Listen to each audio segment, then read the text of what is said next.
porte-parole d'un ensemble de chercheurs, donc des archéologues, des informaticiens, qui sont issus du monde académique, mais aussi industriel.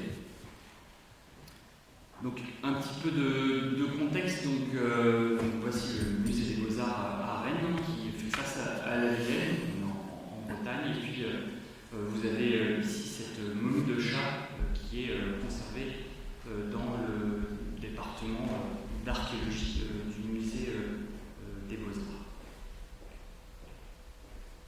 Donc, je vous l'indiquais en introduction, donc ce sont des projets qui couvrent presque plus de 10 ans, qui ont été financés en grande partie par des appels à projets de l'ANR et de l'amitié, l'interdisciplinarité du CNRS.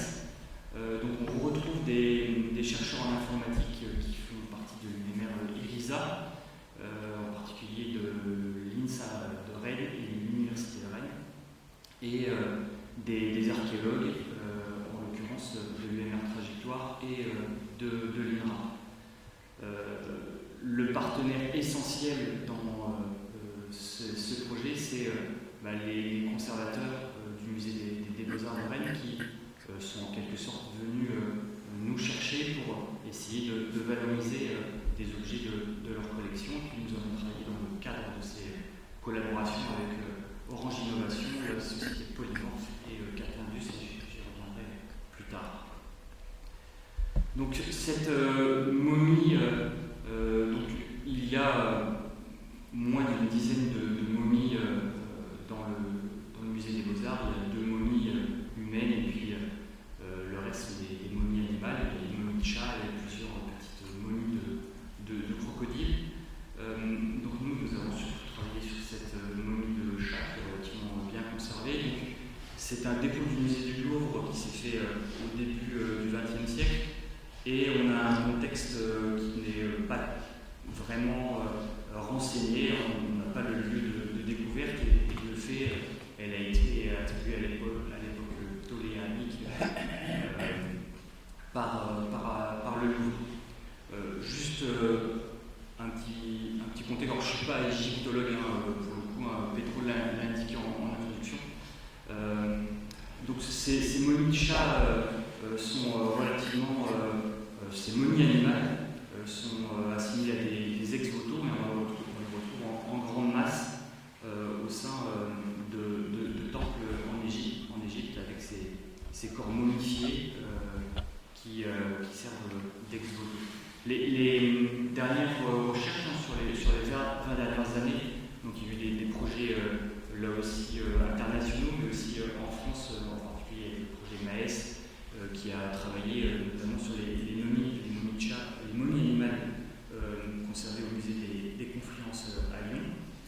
Et il indique qu'environ un tiers de ces momies animales qui ont fait l'objet d'investigations par imagerie rayon X, radio ou scanners médicaux, montrent qu'elles sont pour l'essentiel vides ou contiennent des fragments d'animaux. Et c'est à partir de ces travaux que les conservateurs du musée des Beaux-Arts de Rennes ont cherché à renseigner leur momies.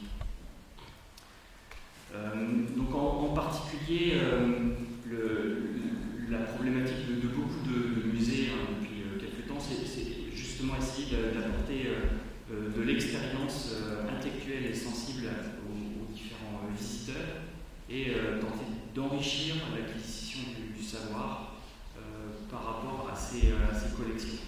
Et de plus en plus, pour cette médiation, les musées utilisent des dispositifs numériques, et en espérant que ces outils puissent contribuer à la diffusion des savoirs, à l'implication du public. Donc le premier projet de recherche qui a permis de commencer à travailler sur cette momie, c'est un projet ANR FRQSC, donc qui est un projet entre des chercheurs en informatique et archéologie en France et Québec, donc qui a eu lieu de 2016 à 2021, et qui a permis de mettre en place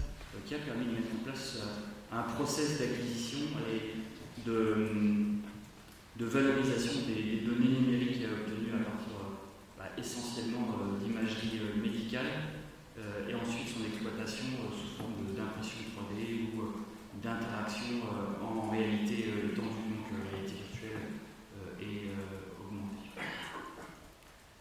Donc la première phase de nos travaux, ça a été cette acquisition en tomodensitométrie, donc en scanner médical, qui a permis de documenter l'intérieur de la momie. Là, vous avez ici à l'écran plusieurs reconstructions volumiques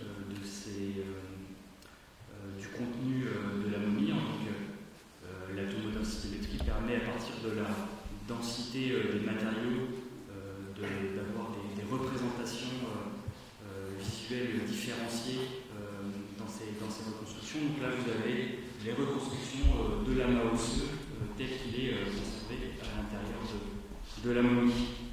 Et vous constaterez déjà à l'image que, il apparaît que cet amas osseux n'est pas un simple squelette de chat, mais qu'il est composé de plusieurs éléments.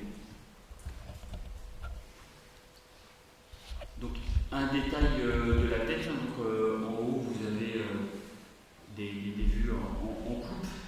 Donc, il apparaît là aussi que dans la masse supérieure de cette momie ne figure pas un crâne, mais une pelote de fil telle qu'elle a pu être reconstruite en bas à droite.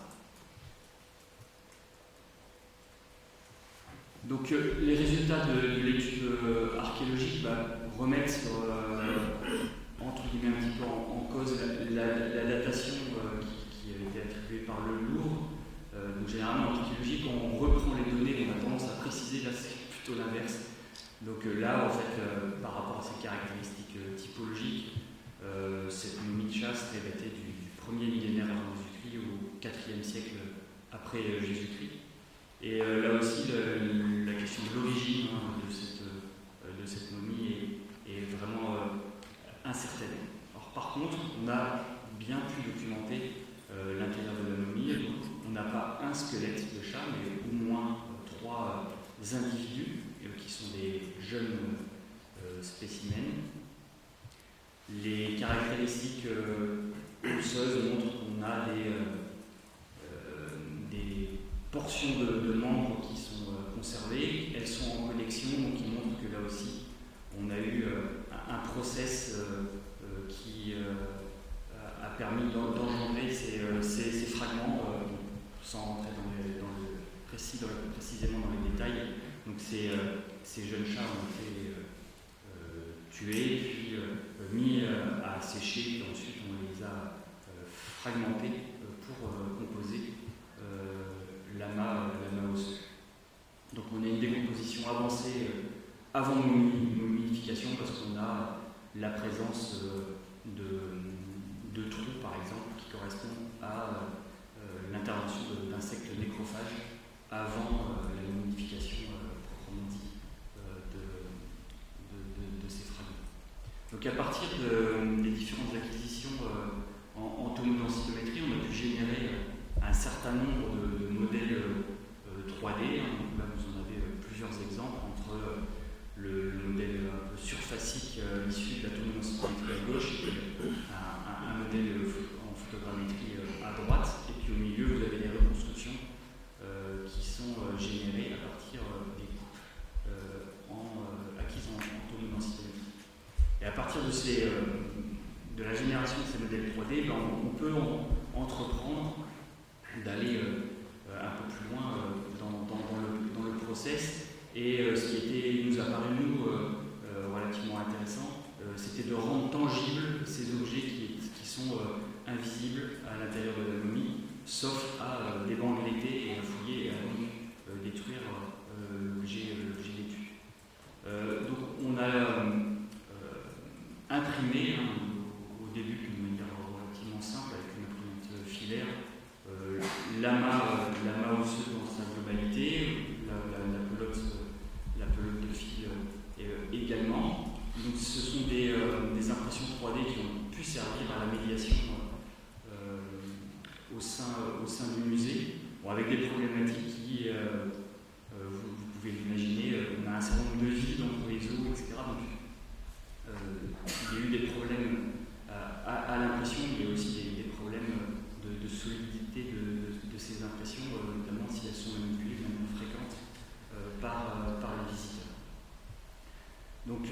de fait, on a essayé là aussi de travailler sur différents médias. Donc là, vous avez deux exemples en réalité augmentée. À gauche, avec un système de projection sur l'impression 3D surfacique de la momie, qui permet là aussi de tourner autour de l'objet et de voir par projection en relief le contenu de la momie. Et puis vous avez quasiment la même expérience avec un système de casque HoloLens à droite, qui lui permet là aussi de pouvoir visualiser l'intérieur de la momie.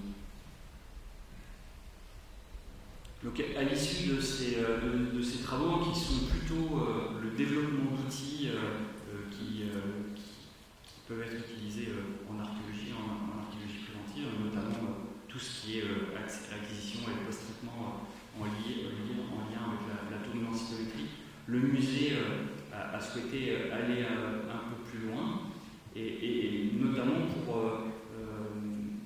avoir des expériences manipulables et tangibles au sein du musée. Et nous avons obtenu deux financements de Rennes Métropole qui nous a permis de réaliser une impression 3D complexe et une application de réalité virtuelle. Donc l'enjeu pour le musée, c'était essayer de tenter de donner accès à une documentation jusqu'alors réservée aux experts et au public, sans passer par de longues cartels explicatifs et autres. Et puis là aussi, les impressions 3D avaient vraiment interpellé les conservateurs, donc ils souhaitaient aussi ajouter de l'émotion à l'expérience. Et pour le coup, l'impression 3D était leur premier intérêt. Alors, par contre, ils ne souhaitaient pas que ce dispositif puisse être totalement redondant avec la momie de chat qui est conservée dans leur département d'archéologie. Et ils ne voulaient pas que l'utilisateur soit là aussi captif de la technique, et puis que, en quelque sorte, le focus puisse se faire sur ces médias numériques et non pas sur la momie de chat en tant que tel. Donc là, pour tout ce qui est impression complexe, c'est quelque chose que là aussi on avait commencé à travailler dans le cadre d'un appel à projet de la mythique interdisciplinarité du CNRS, où à partir de contextes un peu particuliers issus de l'archéologie préventive, là vous avez trois exemples, une incinération en haut, au milieu un amas, un dépôt métallique d'objets en fer totalement corrodés, et puis en bas un fragment, un élément de crâne issu d'une tombe à char, qui est la tombe à char de Ward, qui avait pour tous les trois fait l'objet d'un prélèvement en bloc sur le terrain, donc une acquisition en tomodensitométrie, et pour lequel on avait pu expérimenter, en tout cas la première impression complète qu'on a faite, c'est celle sur de l'incinération de l'Ukiprix que vous avez en haut. Donc cette première impression, elle vient du fait qu'il y a un fabricant industriel qui avait créé la possibilité avec une imprimante de générer une impression en plusieurs coloris, et notamment en transparence, et qui nous, tout de suite, nous avait permis de se projeter, de se dire on pourrait permettre de visualiser des choses qui sont cachées à l'intérieur d'un objet ou d'un amas. Donc on a eu un certain nombre de difficultés au tout début, même le fabricant de l'imprimante ne savait pas trop comment générer nos fichiers. On a trouvé auprès de la société Capindus un support industriel. Il y a de l'ingénierie qui a pu être mise en place, notamment pour le problème de la gestion des modèles 3D, c'est que là en l'occurrence que c'est comment dire, voilà, c'est pas des modèles qui sont propres. Il y a beaucoup de bruit. En l'occurrence, ici dans l'incinération, vous aviez des centaines de galeries vers de terre, donc qui sont des vides, des pseudo-vides à l'intérieur de l'incinération. Et si on voulait pouvoir imprimer et rendre vraiment transparent l'amas, il fallait pouvoir découper le modèle et colmater toutes ces galeries.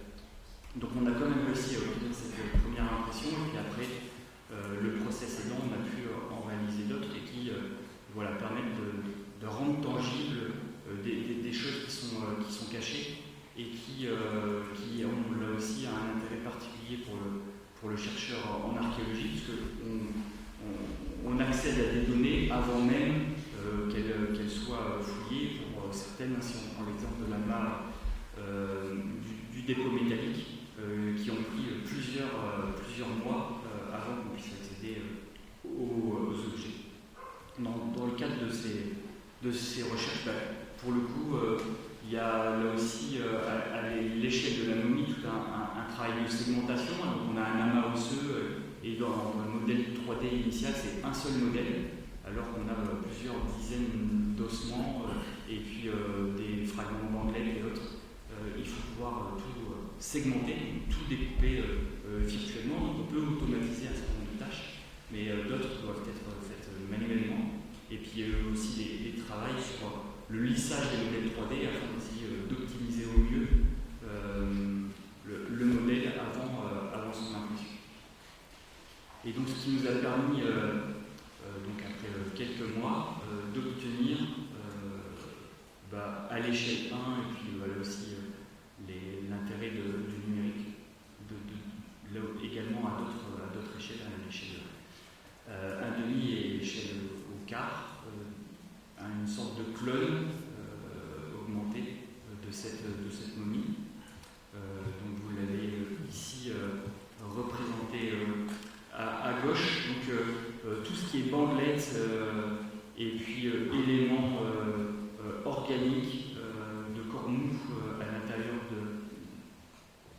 des bandelettes ont été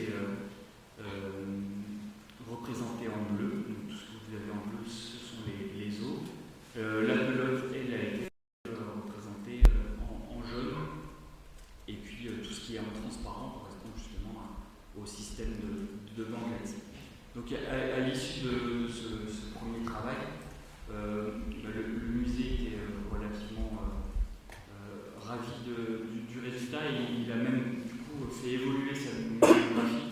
Donc la momie qui au début était associée à d'autres objets était valorisée dans une seule vitrine et a été mise en regard justement pour aider à la compréhension de cette momie, son impression en 3D en transparence. Donc à l'issue de ce premier travail, qui a pris quand même quelques années, nous avons, à partir du moment où on avait justement généré un grand nombre de modélisations 3D, on s'est aperçu là aussi que le process mis en place entre l'objet, l'acquisition en tomodensitométrie, les différents post-traitements et autres, était intéressant à valoriser concernant la méthodologie de recherche. Cette valorisation pouvait être un petit peu complexe si on voulait le faire sous forme de cartel.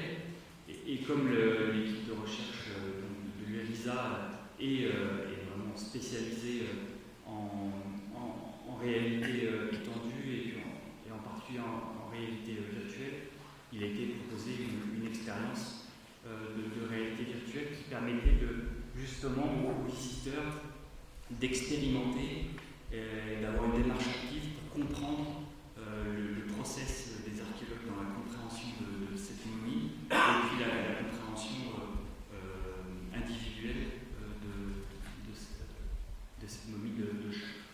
De manière assez classique, il y a un storyboard qui a été généré.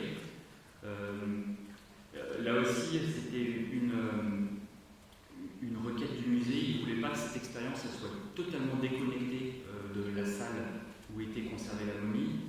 souhaité qu'il y ait un fil rouge, en quelque sorte. Il fallait partir de la momie présente dans les collections, avoir cette expérience en VR, et ensuite pouvoir revenir très rapidement à la momie pour avoir justement une espèce de jeu d'aller-retour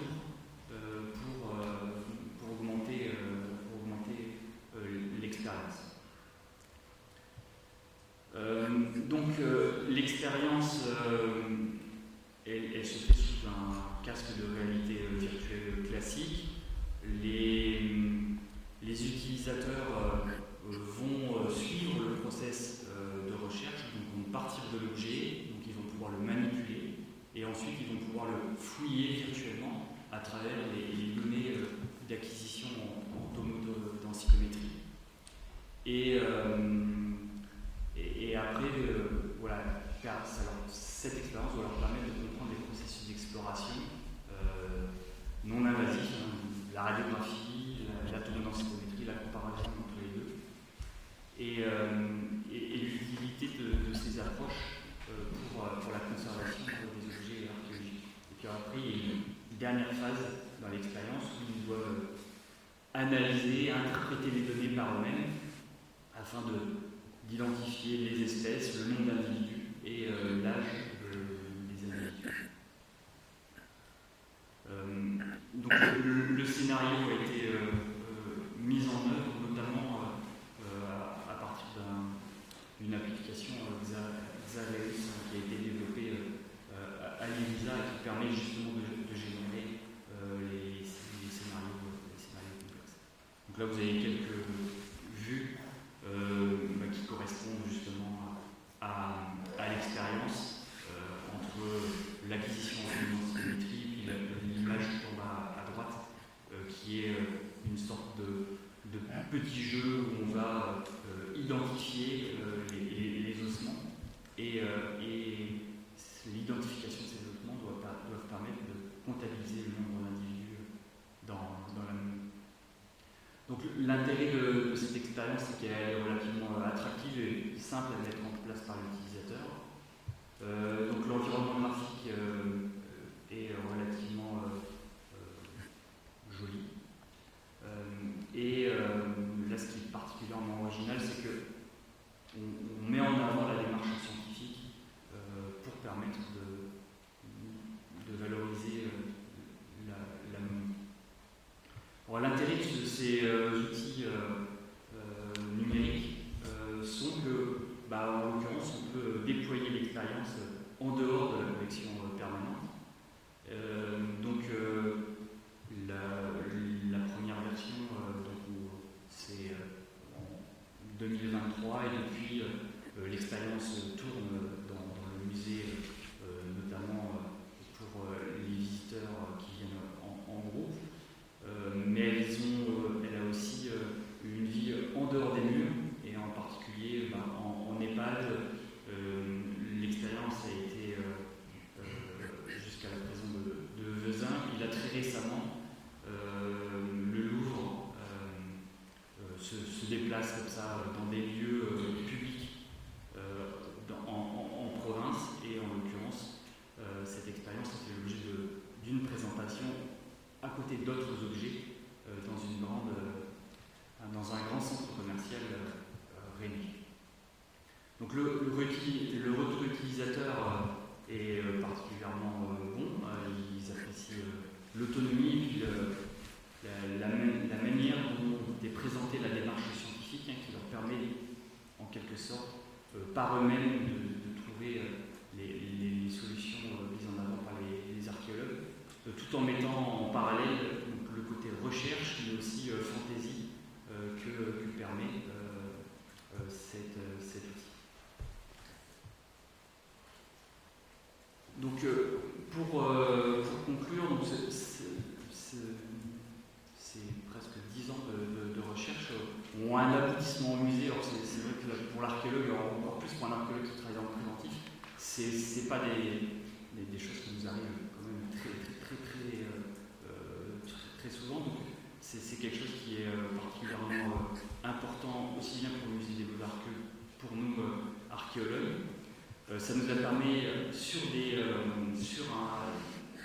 objets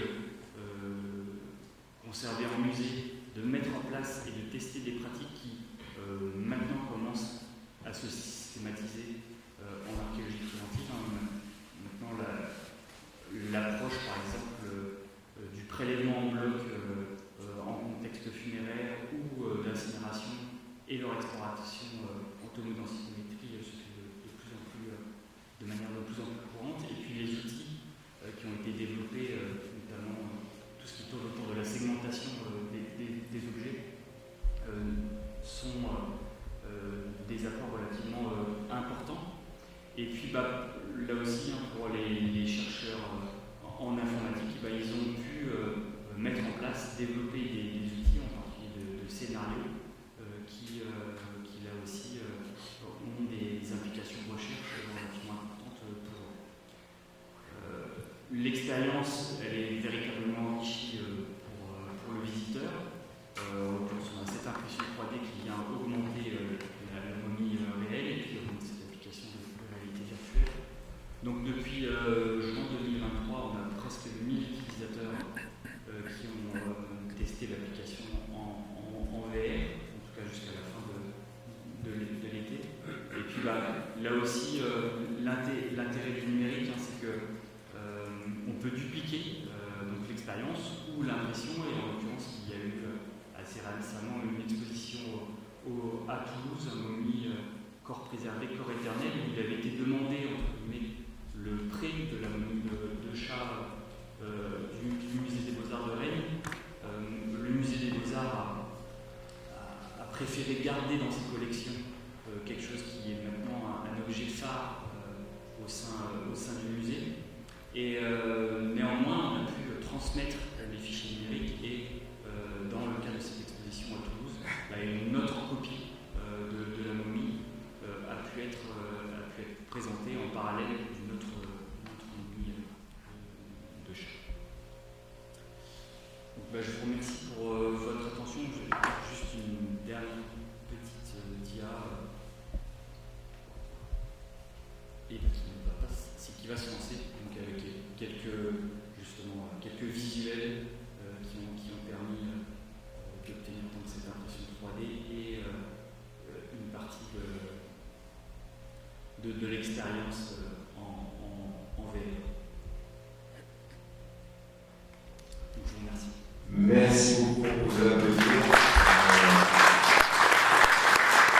Pour cette présentation passionnante, on est dans les temps en plus. On a quelques minutes pour des questions. Alors, j'en ai une, moi, qui est, vous allez peut-être juger un peu provocante, mais le nombre d'utilisateurs de la VR depuis juin 2023, on est sur 3 étés, parce que juin 2023, j'ai lu l'instant, c'est moins de 1000 personnes. Ce qui peut peut-être paraître pas énorme, je sais pas, par rapport à une fréquentation d'un musée qui doit quand même accueillir pas mal de monde. C'est lié au fait que c'est des expériences qui nécessitent peut-être pour le public de se concentrer dessus, d'y passer du temps. Il y a un facteur d'âge, par exemple, pour les utilisatrices et les utilisateurs, qui sont un petit peu les retours d'expérience sur cet usage de ces VR. Donc, concernant le nombre, ça vient un peu du mode de fonctionnement du musée. Il n'a pas souhaité que ce dispositif soit permanent et disponible de manière autonome. C'est-à-dire que systématiquement, il s'agit de prendre rendez-vous sur un créneau qui est bien défini, souvent le mercredi, il me semble. Et il y a un médiateur qui accompagne l'expérience justement pour mettre en confiance. L'expérience est relativement simple, il y a quelques préconisations à faire au début. Et puis ensuite, le médiateur il est là aussi pour, entre guillemets, permettre à l'utilisateur de revenir vers la connexion. Ça aussi c'est quelque chose que le musée tenait absolument. Et puis après, il y a une restriction effectivement d'âge qui a été mise. Voilà, on va dire que les enfants de moins de 12 ans ne la pratiquent pas et de fait, c'est un public qui aurait pu être apathique.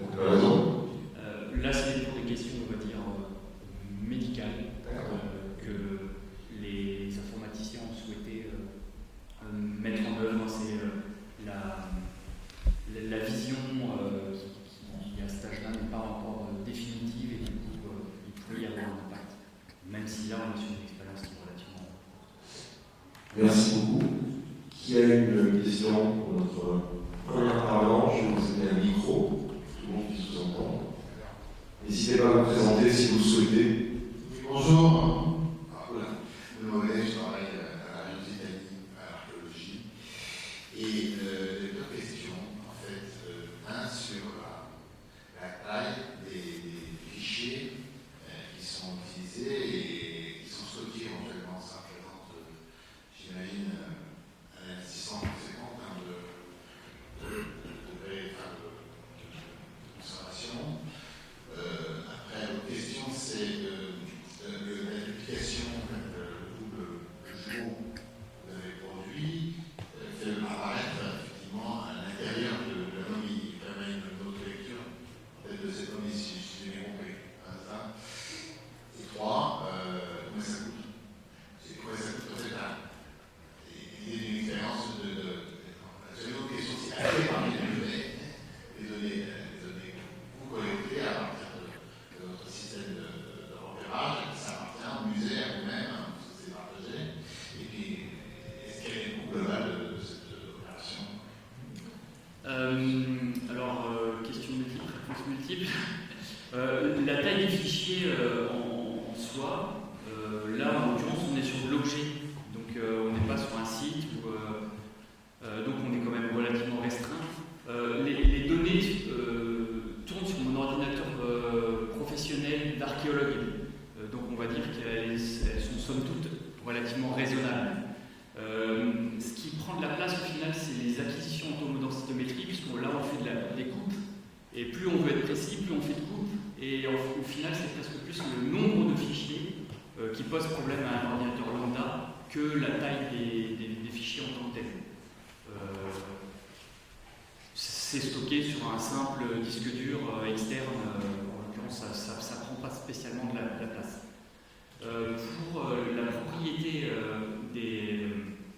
des données, en l'occurrence là c'est essentiellement des projets de recherche qui sont financés par l'État, donc ce sont des fichiers qui sont relativement ouverts avec une propriété qui est une propriété intellectuelle de ceux qui ont généré les fichiers et du musée des Beaux-Arts qui détient la momie. Voilà. Oui, en l'occurrence, là tous les partenaires du projet sont détenteurs des fichiers et ont un usage.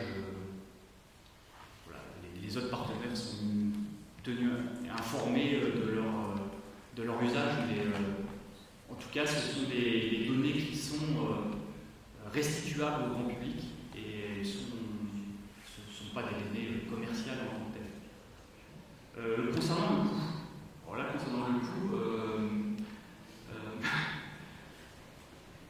peut-être le montant du LNR est consacré à ce projet ou pas? Oui, en fait c'est relativement difficile. Au bout de 10 ans, la partie d'exploitation publique avec les vidéos.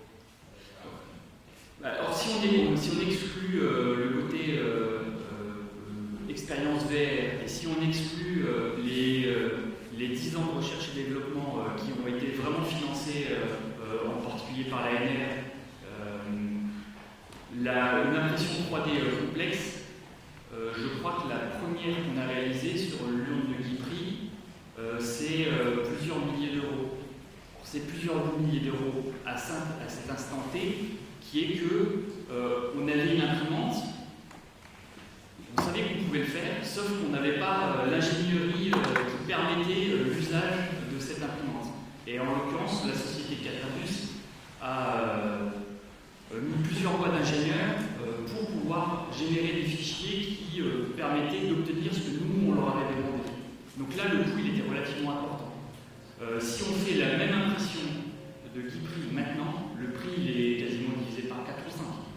En l'occurrence, maintenant, ça a été développé, ça fait et c'est industrialisable. On prend peut-être une autre question, avec des réponses pas trop longues pour qu'on tienne aussi les lignes, comme le micro. Bonjour, alors moi je m'appelle Maud, je suis infographiste 3D, c'est très intéressant, merci beaucoup. Et alors, la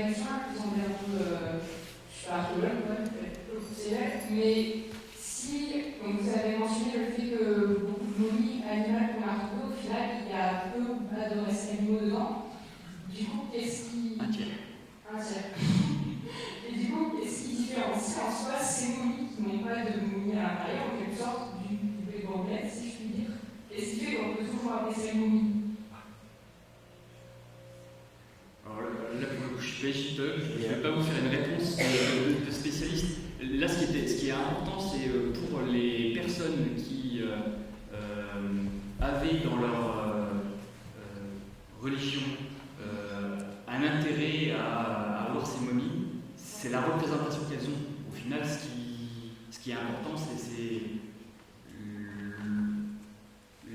l'aspect extérieur plus que le contenu. Voilà. Mais je pense que notre intervenant suivant, que l'on ne présente plus, regarde on va peut-être en dire un mot parce que je pense que ça fait à l'heure pour faire une transition, y compris assez